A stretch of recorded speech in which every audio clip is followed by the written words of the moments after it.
Hi everyone, welcome to J R tutorials. I am your friend Rahul Jaiswal. तो दोस्तों, कैसे हो आप सभी लोग? उम्मीद करता हूँ आप सभी लोग अच्छे होंगे और आपकी स्टडीज भी बेहतरीन तरीके से चल रही होगी।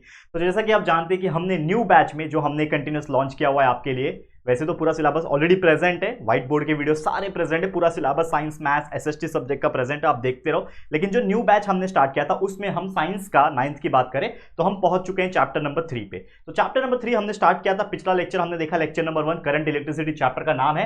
आज हम देखेंगे लेक्चर नंबर 2 जिसमें हम बात करने वाले बहुत सी ऐसी चीजें जो डिपेंड होगी पिछले लेक्चर के ऊपर। जैसे कि आप जानते हैं हमने स्टार्ट किया हुआ है लेक्चर नंबर 1 जिसमें क्या देखा था हमने देखा था करंट क्या होता है, करंट इलेक्ट्रिसिटी का मतलब क्या होता है, कैसे इलेक्ट्रॉन्स फ्लो होते हैं, लोअर पोटेंशियल से हायर पोटेंशियल कैसे जाता है। हमने देखा पोटेंशियल डिफरेंस का मतलब क्या होता है, का फॉर्मूला क्या होता है, फ्री इलेक्ट्रॉन्स कैसे फ्लो होते हैं, नॉर्मल कंडीशन में कैसे फ्लो होते हैं, अगर मैं उसको वायर से जोड़ दूं, सेल से जोड़ दूं तो कैसे फ्लो होंगे। ये सब हमने लेक्चर नंबर 1 में देख लिया है, पूरा कॉन्सेप्ट समझ लिया है। अगर आपने अभी तक वो लेक्चर नहीं देखा तो लेक्चर नंबर 1 इस चैप्टर का जरूर से देख लेना, आपको समझ में आएगा। आज लेक्चर 2 में हम सबसे पहले बात करेंगे कि जो करंट हमने समझा, इलेक्ट्रिक करंट, वो वाकई में एक्चुअल में क्या है, उसका फॉर्मूला क्या है, उसी के बेस पे एक छोटा सा न्यूमेरिकल है। What do mean by numerical? Numerical मतलब सम वर्ड प्रॉब्लम, उसको हम लोग सॉल्व करेंगे। उसी के बेस पे कुछ और इंपॉर्टेंट फॉर्मूलेस एंड फंडेस हैं वो हम लोग देखेंगे। तो वीडियो को एंड तक जरूर से देखना, बहुत सारी चीजें आपको समझ में आएगी। तो चलिए शुरुआत में करता हूं आज के इस वीडियो का, जो कि आप देख सकते हो, जो कि है लेक्चर नंबर 2। तो चलिए शुरू करते हैं। तो सबसे पहले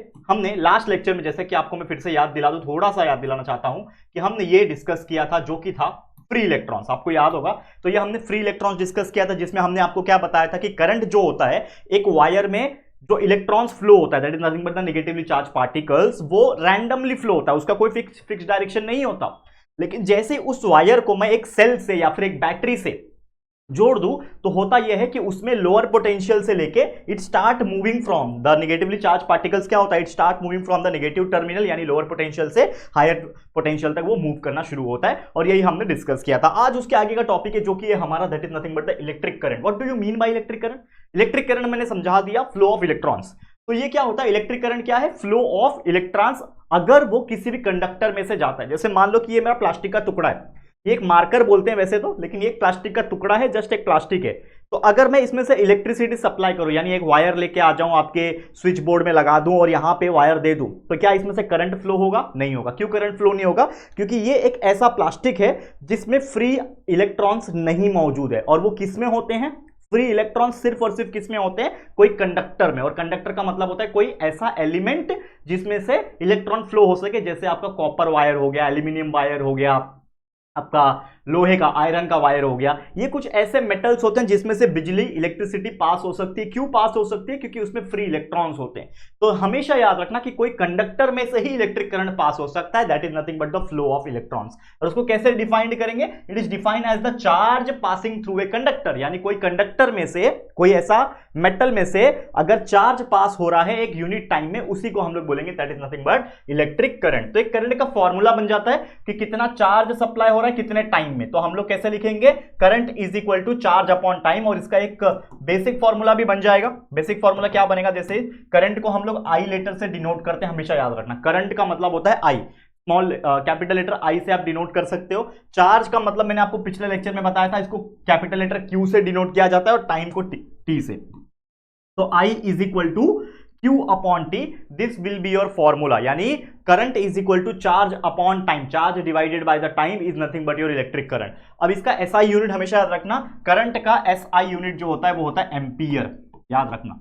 जैसे मैंने पोटेंशियल डिफरेंस का बताया था, पोटेंशियल डिफरेंस को डिनोट किया जाता है कैपिटल लेटर V से, और उसका जो यूनिट होता है, एसआई यूनिट होता है, वो होता है वोल्ट, और उसको स्मॉल लेटर V से डिनोट किया जाता है। मैंने बताया था ये चीज। तो वैसे ही करंट का जो एसआई यूनिट होता है वो होता है एम्पियर। अब एम्पियर आया कैसे?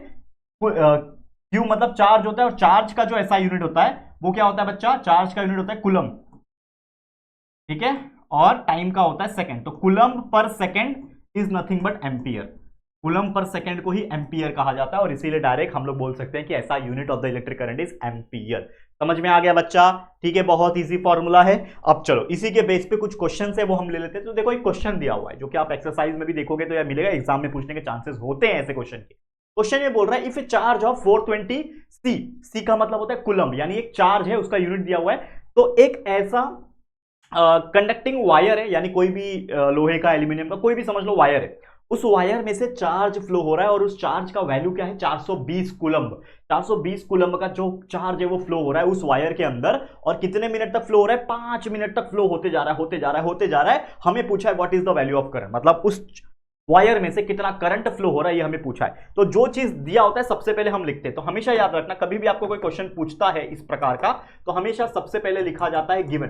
गिवन मतलब आपको क्वेश्चन में क्या दिया है। तो क्वेश्चन में सबसे पहले चार्ज दिया है, यानी कि चार्ज, इसको हम लोग स्मॉल लेटर क्यू से डिनोट करते हैं, तो आपको दिया हुआ है 420 कूलम्ब। ठीक है।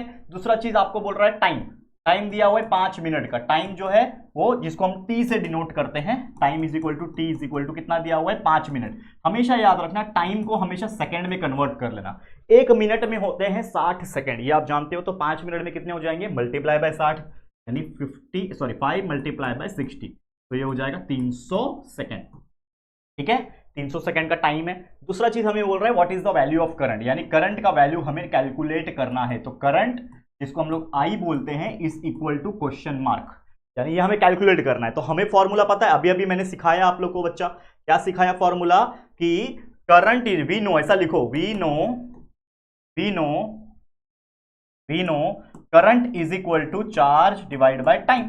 तो चार्ज दिया हुआ है 420 कूलम्ब का, टाइम दिया हुआ है 300 सेकंड का, सेकंड में लेना है, मिनट वाला मत लेना। टाइम सेकंड में कन्वर्ट जो आपने किया मल्टीप्लाई बाय 60 करके वो लेना। ये 1 0 ऊपर नीचे कैंसिल, 42/30 बचा। क्या बचा, 42/30।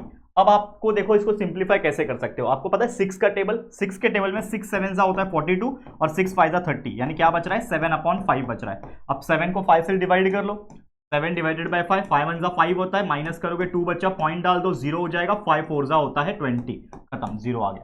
तो आंसर क्या आया 1.4। तो इसका हम लोग बोल सकते हैं, इसका डिवाइड करके आया 1.4। इसका मतलब फाइनली हम लोग बोल सकते हैं देयरफॉर, लास्ट में लिखो ऐसा, तो देयरफॉर करंट जिसको हम लोग आई बोलते हैं वो कितना आया 1.4। और ये करंट का यूनिट लिखना जरूरी है। यूनिट क्या होता है, एम्पियर, यानी एक small letter capital letter A से डिनोट कर दो। तो आपको ये जो वैल्यू मिला है ये आपका मिला है करंट का वैल्यू। तो current is equal to I जो है हमारा, I is equal to 1.4 ampere. This is your answer. तो इस तरीके से आपको कैलकुलेशन पे ध्यान देना है। समझ गया बच्चा। तो ऐसे क्वेश्चंस एग्जाम में आते हैं। कभी कभी ऐसा होता है कि करंट आपको दिया रहेगा और आपको पूछ लेगा कि चार्ज निकालो, टाइम निकालो, तो कोई 3 में से 2 चीज आपको दिया और तीसरा चीज आपको पूछा रहेगा। बहुत ईजी होता है, इस तरीके से आप कैलकुलेट कर सकते हो। ओके, चलो आगे बढ़ जाते हैं। नेक्स्ट टॉपिक क्या है, इलेक्ट्रिक सर्किट, या फिर इलेक्ट्रिक सर्किट बोल लो सर्किट डायग्राम बोल लो। तो मैंने आपको लेक्चर की शुरुआत में, यानी जो फर्स्ट लेक्चर था इस चैप्टर की शुरुआत में, मैंने बताया था किस प्रकार इलेक्ट्रिक सर्किट होता है। तो इसको हम लोग बोलते हैं इलेक्ट्रिक सर्किट। तो इलेक्ट्रिक सर्किट है क्या, एक कंटिन्यूअस पाथ है। क्या बोल रहा है, continuous path of electric current through conducting wire, यानी एक वायर का अरेंजमेंट है। जैसे एग्जांपल के तौर पे आपका स्विच बोर्ड होगा, जैसे मेरे सामने एक स्विच बोर्ड है जिसमें सभी चीज कनेक्टेड है। यहाँ पे मेरा पीसी है, मेरे राइट की तरफ, यहाँ पे इलेक्ट्रिक बोर्ड है, सामने मेरे स्विच बोर्ड है, सामने मेरे कैमरा है और ऊपर एसी है, ऊपर ट्यूबलाइट है, यहाँ पे एक और ट्यूबलाइट है। फैन था हमने निकलवा दिया, लेकिन नीड नहीं उसकी क्योंकि एसी है। तो कहने का मतलब क्या है, वो जो मेरे पास स्विच बोर्ड है, जो आपके घर में भी स्विच बोर्ड होता है, उसमें एक इलेक्ट्रिक सर्किट होती है, मतलब एक वायर का अरेंजमेंट होता है। Electric circuit is nothing but what, ये क्या है, एक वायर का अरेंजमेंट है। क्या बोल रहा है, कंटिन्यूअस पाथ है, कंटिन्यूअस रास्ता है वायर का, कंडक्टिंग वायर का, जो कि दोनों एंड सेल से कनेक्टेड होता है। लेकिन हमारे केस में स्विच बोर्ड में सेल नहीं होता, हमारे में इलेक्ट्रिक सप्लाई होता है जो बाहर से आता है हमारे घर में। ठीक है, तो सेल से कनेक्ट कर दो, ठीक है, एंड कुछ रेजिस्टेंस से। रेजिस्टेंस, ये वर्ड ध्यान में रखना, अभी आपको थोड़ी देर में पढ़ाने वाला हूं। रेजिस्टेंस मतलब होता है रुकावट। रेजिस्टेंस का हिंदी अनुवाद बोलूं, हिंदी मीनिंग बोलूं, तो उसका मतलब होता है रुकावट। तो वायर में कुछ ऐसी चीज लगा दो जिससे उसकी रुकावट हो जाए और या फिर स्लो हो जाए करंट सप्लाई, तो उसको बोलते हैं रेजिस्टेंस। एक पूरा कंप्लीट टॉपिक है, इसको पहले पढ़ाना था लेकिन मैं बाद में पढ़ा रहा हूं जानबूझ के। मैं आपको बताता हूं, थोड़ी देर में पढ़ाऊंगा, टेंशन मत लेना।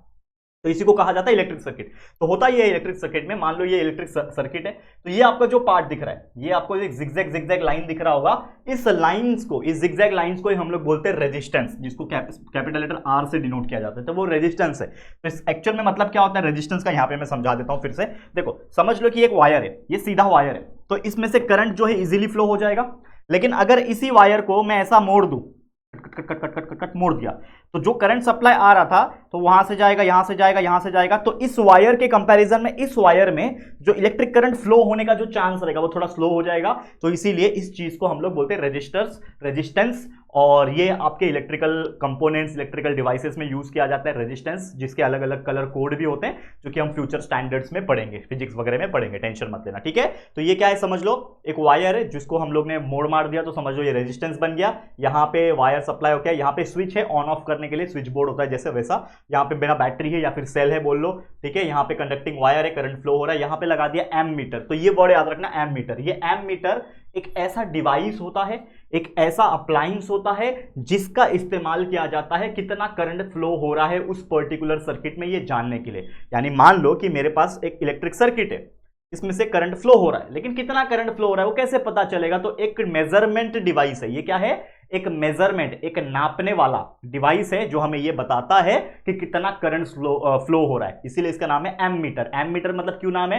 क्योंकि एम मीटर में एम्पियर वर्ड छुपा हुआ है। तो एम्पियर किसका यूनिट है? करंट का। तो करंट मेजर करने के लिए जो डिवाइस है उसका नाम है एम मीटर। वैसे यहां पे देखो, इस रजिस्टर के अक्रॉस में एक डिवाइस लगा हुआ है, ये भी एक मेजरमेंट डिवाइस है जिसको बोलते हैं वोल्ट मीटर। और इसका काम क्या होगा? ऑब्वियसली आप समझ गए होंगे, इसका काम होगा कितना वोल्टेज सप्लाई हो रहा है इस सर्किट के अंदर, इस रजिस्टर के अक्रॉस में। That is nothing but your volt meter. तो याद रखना, एम मीटर का काम है करंट मेजर करना, वोल्ट मीटर का काम है वोल्टेज यानी पोटेंशियल डिफरेंस को मेजर करना। वोल्टेज मतलब क्या होता है? पोटेंशियल डिफरेंस, उसको मेजर करना। तो इसी को हम लोग बोलते हैं इलेक्ट्रिक सर्किट, ठीक है। अब जैसे एक एक्सपेरिमेंट है, आप कर सकते हो, बल्ब ग्लो करेगा कि नहीं करेगा। मान लो कि मेरे पास क्या है, एक वायर है, इसमें मैंने क्या लगा दिया है? एक बल्ब लगा दिया, ठीक है। एक वायर है यहां पे, ठीक है।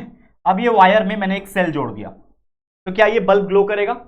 ऑब्वियसली ये जो बल्ब है बच्चा, ये क्या करेगा? ग्लो करेगा। क्या करेगा? ये जो बल्ब है ये क्या करेगा? ग्लो करेगा, ठीक है। लेकिन यही वायर को ध्यान से देखना, यही वायर को अगर यहां से मैं बीच में से तोड़ दूं, तो क्या अब ये जो बल्ब है ये ग्लो करेगा क्या? तो ऑब्वियसली ये बल्ब जो है ग्लो नहीं करेगा, क्योंकि समझ लो हमारा फंडा ये है कि इलेक्ट्रॉन्स फ्लो होते हैं नेगेटिव टर्मिनल से पॉजिटिव टर्मिनल की तरफ। तो यहां से नेगेटिव टर्मिनल से पॉजिटिव टर्मिनल फ्लो हो रहा है, लेकिन यहां पे आने के बाद जो करंट सप्लाई था, यहां पे आने के बाद तो देखेगा कि मेरा तो जो जहां पे मुझे पास होना था ये तो काफी दूर है, तो ये जंप तो नहीं कर सकता, उसके लिए कंटिन्यूअस वायर चाहिए। तो ये वायर है ही नहीं बीच में, तो ये ग्लो नहीं करेगा। तो इस केस में हमेशा आपको एक बेसिक चीज याद रखना, आपके घर में कभी भी कोई चीज अगर जल रही है यानी कि ग्लो हो रही है, बल्ब जो ग्लो हो रहा है, इसका मतलब उस तक, वहां तक इलेक्ट्रिक करंट पहुंच रहा है। और मान लो इलेक्ट्रिक करंट नहीं पहुंच रहा है तो समझ जाना कि वायर में कुछ तकलीफ आ गई है, तो इसलिए हो सकता है, या फिर वो इलेक्ट्रिकल अप्लायंस जो है, बल्ब है जो भी है, वो खराब हो गया होगा। तो इस तरीके से आपको ये चीज ध्यान में रखना है। समझ में आ गया? और एक और कंसेप्ट है, जैसे मान लो कि ये वायर था मेरा कॉपर का बना हुआ, एल्यूमिनियम का, यानी कंडक्टर था। अब यहां पे मैंने इसको जोड़ने के लिए एक रबर लगा दिया। यहां पे मैंने क्या लगा दिया? इन दोनों को जोड़ने के लिए मैंने क्या लगा दिया? एक रबर लगा दिया। तो अब बताओ ये बल्ब ग्लो करेगा कि नहीं करेगा? तो सीधी बात है, अब इसका सर्किट कंप्लीट हो गया, तो बल्ब तो ग्लो करना चाहिए, लेकिन ऐसा होगा बिल्कुल नहीं। क्यों नहीं होगा? क्योंकि जैसे इलेक्ट्रिक करंट सप्लाई हो रहा है, मतलब फ्लो हो रहा है, यहां पे आने के बाद इसको मिल गया ये रबर। क्या मिल गया? ये रबर मिल गया। और रबर जो होता है वो होता है बच्चा एक इंसुलेटर। इंसुलेटर मतलब एक ऐसा चीज जिसमें से इलेक्ट्रिक करंट पास नहीं हो सकता। ऑब्वियसली इसके पास फ्री इलेक्ट्रॉन है नहीं, तो यहां तक वापस से करंट आएगा, लेकिन रुक जाएगा क्योंकि बीच में एक रुकावट आ गया, जो कि ये रबर, जो कि इंसुलेटर जैसा काम करेगा। और इस केस में भी बल्ब ग्लो नहीं होगा। और वही हमारा टॉपिक भी है अगला, जो कि है ये अप्लायंसेस, यानी कि हमें ये क्या क्या है, ये तो आपको सिलेबस में भी मिल जाएगा, लेकिन फिर भी हम आपको थोड़ा सा बता देते हैं कि ये है क्या एग्जैक्टली। अगर आप देखोगे तो यहां पे आपको देखने मिलेगा कि कौन कौन से कंपोनेंट है। एक है आपका इलेक्ट्रिक सेल, ठीक है, ध्यान देना इस चीज को, ठीक है। ये आपका क्या है? Electric cell. इसका काम क्या होता है? देखो सिंबल इसका क्या है? प्लस माइनस रहेगा। ये हमने आपको इलेक्ट्रिक डायग्राम में भी बता दिया कि एक इलेक्ट्रिक सेल प्लस माइनस होता है। इसका काम क्या है? वोल्टेज सप्लाई करना, यानी potential difference between two ends of a conductor. Conductor के दोनों एंड में पोटेंशियल डिफरेंस प्रोवाइड करना। अगला है बैटरी, यानी सेल और बैटरी में फर्क कुछ नहीं है। सेल एक होता है, बैटरी बहुत सारे सेल होते हैं। तो अगर आप बहुत सारे सेल को लाइन में जोड़ दो, देखो एक यहाँ पे एक सेल है, देखो ये एक सेल हो गया, इसको मैंने दूसरे सेल के साथ जोड़ दिया, इसको तीसरे सेल के साथ। लाइन में अगर मैंने जोड़ दिया, सीरीज में, पैरेलल भी होता है, सीरीज भी होता है, जो हम इस चैप्टर के लास्ट में पढ़ेंगे, अगले लेक्चर में पढ़ेंगे, लेकिन इसको जोड़ दिया तो बहुत सारे सेल आपस में जब जुड़ जाते हैं ताकि लार्जर पोटेंशियल डिफरेंस क्रिएट कर सके। इसमें आपने 8th स्टैंडर्ड में पढ़ा था, एक चैप्टर था कि बहुत सारे सेल को जोड़ दो ताकि लार्जर पोटेंशियल डिफरेंस क्रिएट करो। नॉर्मल इस एक सेल में होता है 2 वोल्टेज का, 2 वोल्ट का पोटेंशियल डिफरेंस होता है, ठीक है। इसके अंदर 2 + 2 हो जाएगा, टोटल हो जाएगा 6 वोल्ट, ठीक है। तो इस प्रकार की ऐसी चीजें जोड़ी जाती है ताकि पोटेंशियल डिफरेंस को बढ़ाया जा सके। तीसरा, ओपन टैप की और प्लग की, यानी क्या होता है? ये एक स्विच होता है, दिख रहा है आपको? ये स्विच होता है। तो ये ऐसा अगर दिख रहा है, मतलब एक ऐसा ब्रैकेट ब्रैकेट दिख रहा है, इसमें कुछ नहीं है अंदर, तो ये ओपन है, यानी कि इसमें से जो करंट है ये क्या है, रुका हुआ है। ठीक है, तो to stop the flow of current in a circuit by disconnecting two ends of a wire, यानी दो वायर को मैंने क्या कर दिया है, डिस्कनेक्ट कर दिया, क्योंकि इसके बीच में खाली जगह है, मतलब ये वायर और ये वायर जुड़े हुए नहीं है, तो ओपन सर्किट है। क्लोज टैप की और प्लग की। क्लोज टैप मतलब क्या किया मैंने, ये इसमें एक ये लगा दिया, तो इसमें क्या हो गया कि जो करंट आ रहा था वो कंटिन्यूअस फ्लो हो जाएगा, तो इसको हम लोग बोलते हैं क्लोज टैप की, या फिर हम लोग बोल सकते हैं to start the flow of current. Current flow हो रहा है तो समझ जाना कि भाई कनेक्ट हो चुका है। फिर एक कनेक्टिंग वायर है, कोई भी वायर हो सकता है भाई, ठीक है ना, ये वायर है, देखो आप देख सकते हैं ये वायर है। अगला है क्रॉसिंग वायर। कभी भी एक वायर दूसरे वायर को क्रॉस करके जाएगा तो इस प्रकार से जाता है, इसका सिंबल ये है, सिंबल याद रखो, सिंबल इज मोर इंपॉर्टेंट। कभी कभी एग्जाम में पूछता है कि right the symbol of the connecting wire जो क्रॉस कर रहे हैं एक दूसरे को, तो आपका ये नहीं बताना, ये तो नॉर्मल रिप्रेजेंटेशन है कि वायर आपका ऐसे जाएगा, लेकिन सिंबल क्या है कि एक वायर अगर ऐसा गया तो दूसरा इसके ऊपर से जंप करके जाएगा ऐसा, ठीक है, याद रहेगा। ठीक है, to show the wire which cross but are not connected, connected नहीं है, क्रॉस करके जा रहा है उसको, तो इस तरीके से आपको दिखाना है। वैसे ही और भी है, ठीक है, इसको भी देख लेते हैं फटाफट से, देख लो फटाफट, और भी है। देखो फिर लाइट बल्ब है, ये तो आप जानते ही होंगे, ठीक है, लाइट बल्ब तो आप बहुत अच्छे से जानते हैं। लाइट बल्ब, एक सेकंड, लाइट बल्ब इसको आप जानते हो, इसका काम क्या है कि भाई लाइट है या नहीं है वो बताएगा, जलेगा, ग्लो होगा, मतलब इलेक्ट्रिक करंट पास हो रहा है, ग्लो नहीं होगा तो पास नहीं होता है। ये आ गया रेजिस्टेंस, तो ये ऐसा दिखता है, ये आपने देखा है छोटू सा डिवाइस, ये आपने देखा होगा, इसी को बोलते हैं रेजिस्टेंस, रजिस्टर कहा जाता है इसको एक्चुअल में। To control the flow of current, इसका काम क्या है, to control the flow of current, यानी करंट जो है वो पहले सिंगल वायर था, प्लेन वायर था, फटाक से गया, लेकिन अगर मुझे करंट की सप्लाई को कंट्रोल करना है, स्लो डाउन, स्टॉप, तो ये रजिस्टर वहां पे काम करता है। इस प्रकार से इसका रिप्रेजेंटेशन है, ठीक है। नेक्स्ट है वेरिएबल रेजिस्टेंस। अब मुझे रेजिस्टेंस को वेरिएबल करना है, यानी ऊपर नीचे बहुत बार करना है। To change the resistance as required, मतलब जितना जरूरत है, रिक्वायरमेंट है उसके हिसाब से करूंगा, तो आपका रेजिस्टेंस का डायग्राम सेम रहेगा, लेकिन एक एरो ऊपर की तरफ जाएगा, एरो वाला, ठीक है, तो इसको बोलते हैं हम लोग रेजिस्टेंस, ठीक है।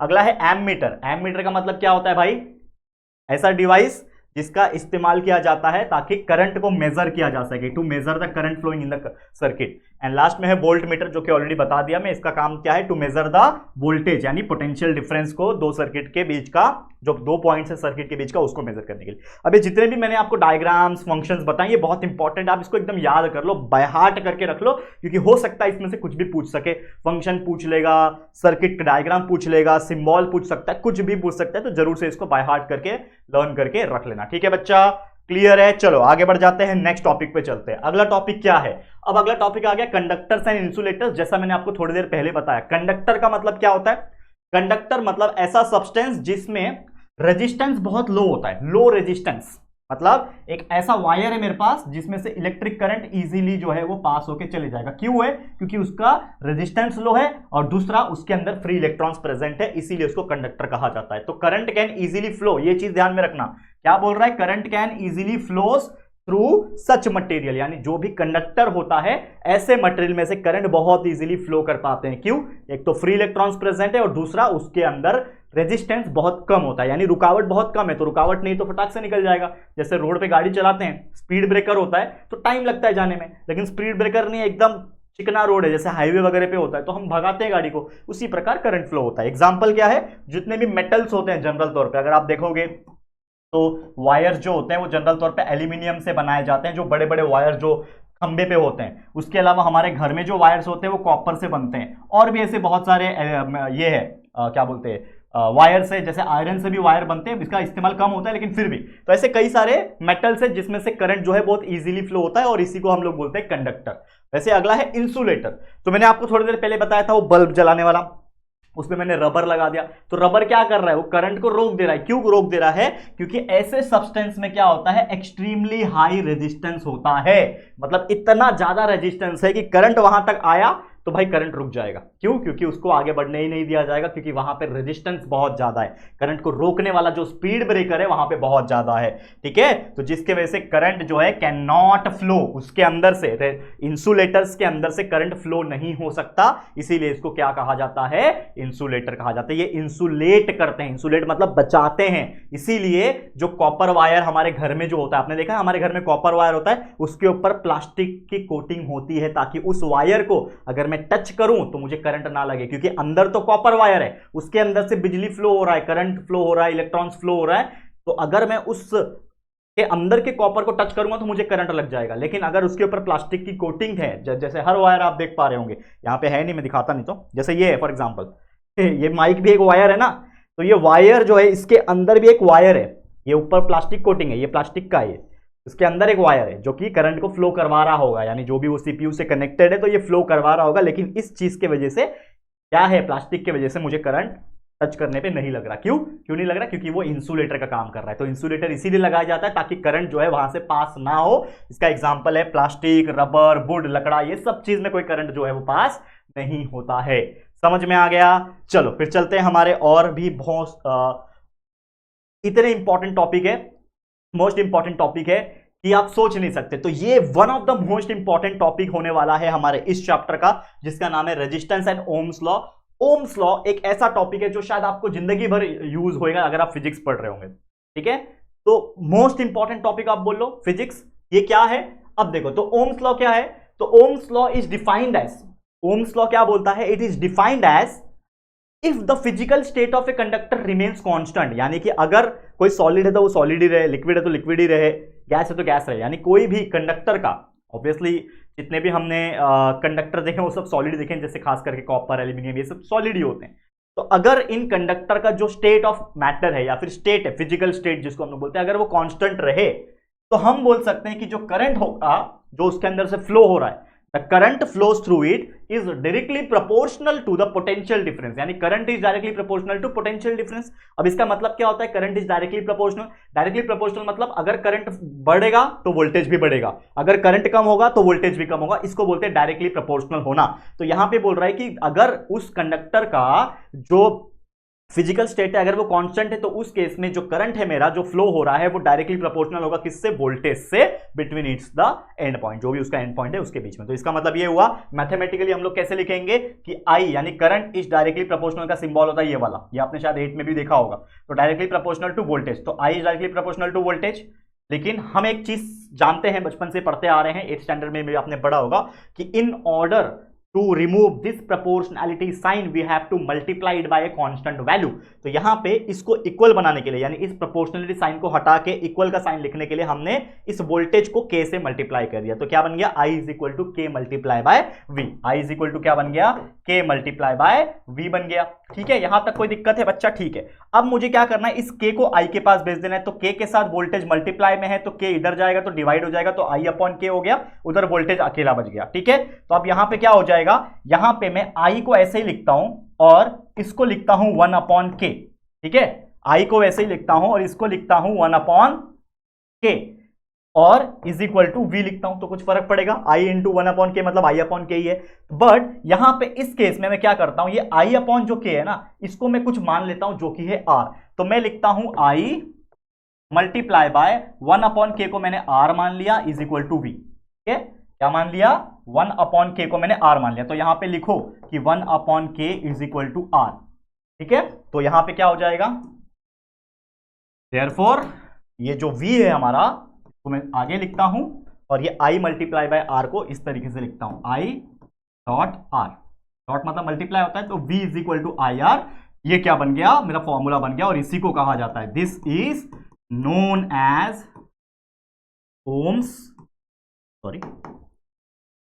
ओम्स लॉ, इसको ही ओम्स लॉ कहा जाता है। ठीक है, याद रहेगा, समझ में आ रहा है? और ये जो वोल्टेज है is equal to I into R, यहां पे जो आर है, ठीक है ना, हियर लिखो आप, हियर आर जो है मेरा ये क्या है? रेजिस्टेंस है। आर क्या है? रेजिस्टेंस है, जिसको कैपिटल लेटर आर से डिनोट किया जाता है और इसका जो एसआई यूनिट जो होता है वो होता है ओहम। क्या होता है? ओहम, ये उसका सिंबल है ओहम। ठीक है, रेजिस्टेंस का यूनिट होता है ओहम। ओहम का मतलब ये सिंबल है। कैसे बनाते हैं देखो, ऐसा बनाना है, ऊपर जाना है, ऐसा आना है, तो इसको बोलते हैं ओहम। ये जो ओहम साइंटिस्ट था उसने अपने नाम पे दिया है, सीमेन ओम करके ऐसा कुछ तो नाम था उसका, तो याद रखना आपको। तो ये समझ में आ गया आपको, इसी को कहा जाता है ओम्स लॉ। तो अभी हमने रेजिस्टेंस एंड ओम्स लॉ की बात की, थोड़ी देर पहले मैंने आपको रेजिस्टेंस का मीनिंग समझाया था। आप प्रॉपर डेफिनेशन के हिसाब से चलते हैं। तो what do mean by resistance? तो रेजिस्टेंस का मतलब होता है कि जब भी पोटेंशियल डिफरेंस अप्लाई होता है, ये हमने बहुत पहले से पढ़ा है कि कोई भी अगर मेरे पास वायर है, कंडक्टर है, जिसमें पोटेंशियल डिफरेंस अप्लाई हो रहा है, तो पोटेंशियल डिफरेंस अप्लाई होने की वजह से, मतलब एक लोअर एक हायर है, तो लोअर और हायर की वजह से क्या हो जाएगा, एक पोटेंशियल डिफरेंस क्रिएट होगा। पोटेंशियल डिफरेंस क्रिएट होगा तो क्या हो जाएगा, जो उसके अंदर इलेक्ट्रॉन्स थे वो क्या हो जाएंगे, मूव करना स्टार्ट कर देंगे। कहां से कहां तक? लोअर पोटेंशियल से हायर पोटेंशियल तक मूव करना स्टार्ट कर देंगे। जैसे ही मूव करना स्टार्ट करेंगे तो फ्री फ्लो ऑफ इलेक्ट्रॉन्स की वजह से क्या हो जाएगा, करंट फ्लो शुरू हो जाएगा। तो फ्लो ऑफ करंट जो है वो स्टार्ट हो गया। तो जब फ्लो ऑफ करंट जब स्टार्ट हो गया, तो जब वो इलेक्ट्रॉन्स मूव करेगा, फ्लो ऑफ करंट यानी इलेक्ट्रॉन्स मूव हो रहा है, तो वो एटम्स के ऊपर बार बार स्ट्राइक करेगा, आयंस के ऊपर बार बार स्ट्राइक करेगा, और इसीलिए हम लोग बोल सकते हैं वो अपने पाथ के अलोंग में वो लाई करेगा। एंड इस कोलिजन के वजह से, इस बार बार स्ट्राइक के वजह से, टकराने की वजह से क्या हो जाएगा, एक हिंड्रेंस क्रिएट हो जाएगा। एक हिंड्रेंस मतलब एक रुकावट बोल सकते हो आप, एक क्रिएट होगा इलेक्ट्रॉन्स के फ्लो के ऊपर, एंड वो क्या करेगा, करंट को अपोज करेगा। और इसी चीज को, दिस हिंड्रेंस, दिस डिस्टर्बेंस बोल लो, दिस स्टॉपेज को रुकावट बोल लो, इस चीज को, तो इसी को बोला जाता है रेजिस्टेंस ऑफ ए कंडक्टर, यानी उस कंडक्टर का रुकावट। That is nothing but the resistance. तो रेजिस्टेंस का एक सिंपल लैंग्वेज में डेफिनेशन बोलूं तो resistance is nothing but it is used to stop or slow down the flow of current, यानी करंट के फ्लो को रोकना या फिर स्लो डाउन करना उसका काम है, किसका, रेजिस्टेंस का। ठीक है, अब उसको आर से डिनोट करते हैं, ये मैंने आपको समझा दिया।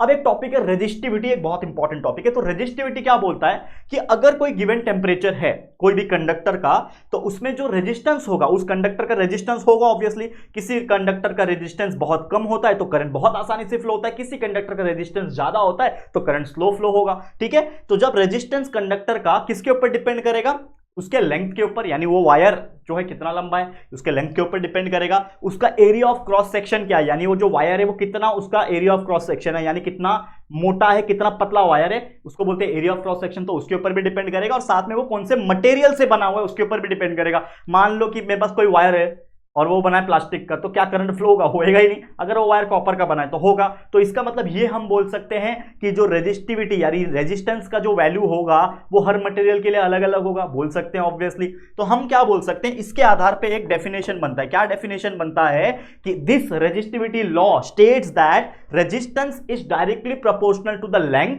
उसका जो लेंथ होगा उससे वो डायरेक्टली प्रोपोर्शनल है, यानी कि जितना ज्यादा लेंथ होगा उतना रेजिस्टेंस भी ज्यादा होगा। कहने का मतलब कि मान लो ये मेरे पास वायर है, तो इसमें से करंट फ्लो हुआ तो करंट इसमें से इजीली फ्लो करके चला जाएगा।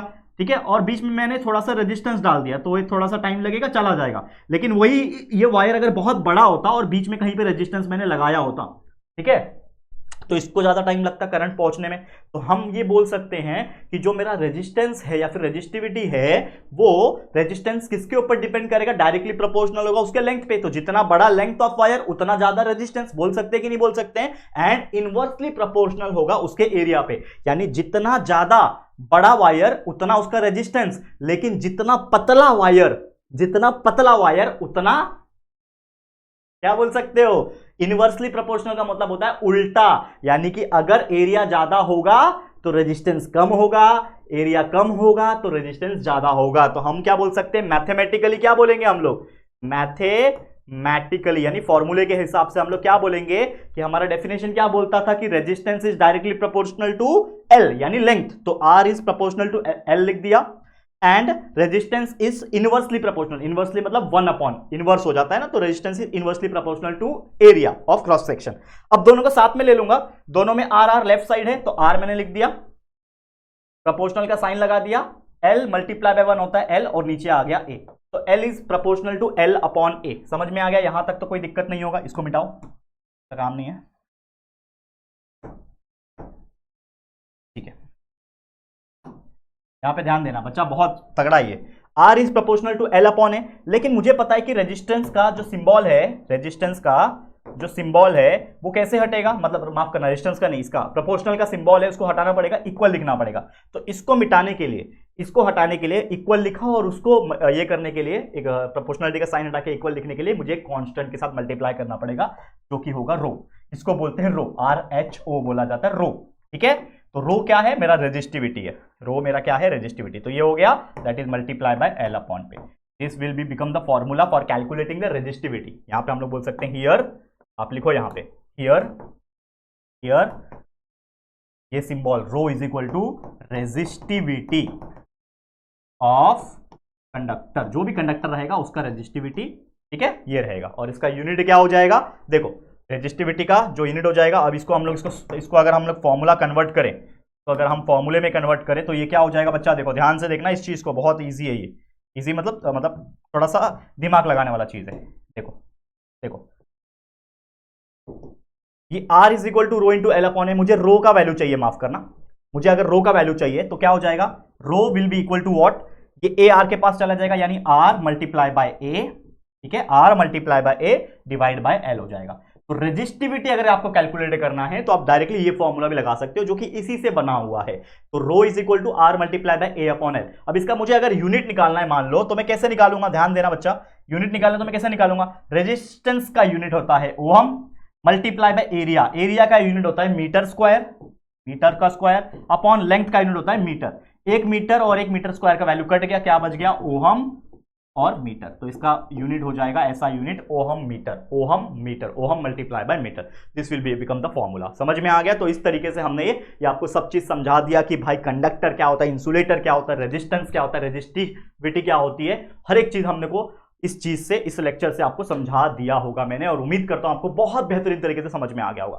तो आज का लेक्चर इसी के साथ मैं एंड करता हूं। लेकिन ये जो रेजिस्टेंस रेजिस्टिविटी जो हमने पढ़ा, इसके ऊपर एक एंटायर टॉपिक है, resistance in series, resistance in parallel, जिसको हम लोग बोलते हैं सीरीज और पैरेलल में कैसे रेजिस्टर्स को जोड़ा जाए। अगर एक लाइन में मैंने रेजिस्टर्स को जोड़ दिया तो वो बन जाएगा रेजिस्टर्स इन सीरीज। एक लाइन में अगर रेजिस्टर्स को मैंने पैरेलल में जोड़ दिया, एक के नीचे एक, तो वो बन जाएगा रेजिस्टर्स इन पैरेलल। तो वो कैसे काम करते हैं, उसका सर्किट डायग्राम कैसे होता है, उसका फॉर्मूला क्या आता है, उसके बेस पे न्यूमेरिकल्स भी आएंगे, वर्ड प्रॉब्लम, उसको भी हम सॉल्व करेंगे लेकिन अगले लेक्चर में। तो तीसरा लेक्चर होगा वो हमारा मोस्ट प्रोबेबली आखिरी लेक्चर होगा, उसमें जो बचे कुछ टॉपिक्स है वो कंप्लीट कर देंगे। तो आज के लिए इतना ही, इसी के साथ इस वीडियो को हम एंड करते हैं। उम्मीद करता हूं कि जितना भी कंसेप्ट हमने आपको पढ़ाने की कोशिश की है इस वीडियो के माध्यम से, ये आपको समझ में आ गया होगा। क्लियर। तो आज के लिए इतना ही। ये वीडियो आपको कैसा लगा है दोस्तों जरूर से कमेंट करके बताना। वीडियो पसंद आया है तो प्लीज वीडियो को लाइक कर देना, शेयर कर देना अपने दोस्तों के साथ, और अगर पहली बार आया हो चैनल पर, अभी तक चैनल को सब्सक्राइब नहीं किया है तो फटाफट से हमारे चैनल को सब्सक्राइब भी कर देना। ठीक है दोस्तों, तो जल्दी मिलेंगे फिर एक और न्यू वीडियो में, तब तक के लिए thank you and good bye.